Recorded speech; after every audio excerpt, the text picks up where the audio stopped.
UR15CS135. Today I'll be explaining the second experiment in C++ lab, which is looping and branching. The question is to create an equivalent of a four-function calculator. The program should ask the user to enter a number, an operator, and another number. It should then carry out the specified arithmetical operation, adding, subtracting, multiplying, or dividing the two numbers. Use a switch case statement to select the operation, finally display the result. When it finishes the calculation, the program should ask whether the user wants to do another calculation. Response can be yes or no. So the program is given here in code blocks. It's actually a very simple one. We're going to initialize ABC inside main.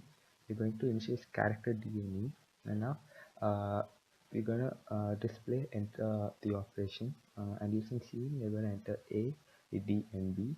And now switch of D, which will be the arithmetical operator. If it is plus, it is C is equal to A plus B. If it is minus, C is equal to A minus B. If it's multiplication, C is equal to A into B. If it is division, it's going to be A divided by B. C is equal to A divided by B. And using C out, we're going to display the answer. And now we're going to ask if the user wants to do another calculation. And then using C, we're going to enter E. And if E is equal to small y or capital Y, we're going to go to menu. If not, the program ends. And now we're going to enter 15 plus 8. Do you want to continue? Yes. 18 minus 8, 10. Do you want to continue? Yes. Now for multiplication, 2 into 4. Do you want to continue? Yes. For division, 8 divided by 2. Do you want to continue? No. That's it. And now for the second program, an election is contested by 5 candidates. The candidates are number 1 to 5. The voting is done by marking candidate number on the ballot paper. Write a program to read the ballot and count the votes cast for each candidate using an array variable count. In case the number is read outside the range 1 to 5, the ballot should be considered as spoiled ballot, and the program should also count the number of spoiled ballots. Now the program is given here. We're going to initialize int C1 is equal to 0, C2 is equal to 0, C3 is equal to 0, C4 is equal to 0, C5 is equal to 0, S is equal to 0, and C.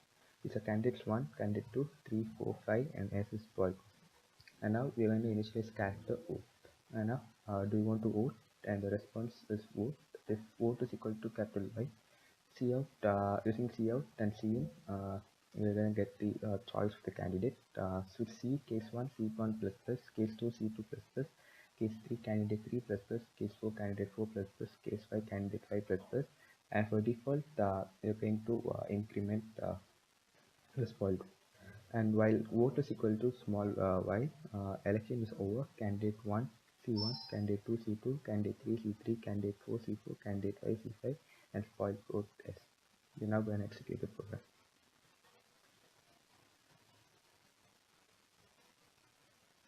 Do you want to vote? Yes. We're going to vote for candidate 1. Do you want to vote yes? Candidate 3. You want to vote yes? And we're going to choose 8, which is the spoiled vote. And do you want to vote? No. And so candidate 1 gets 1 vote, candidate 3 gets 1 vote, and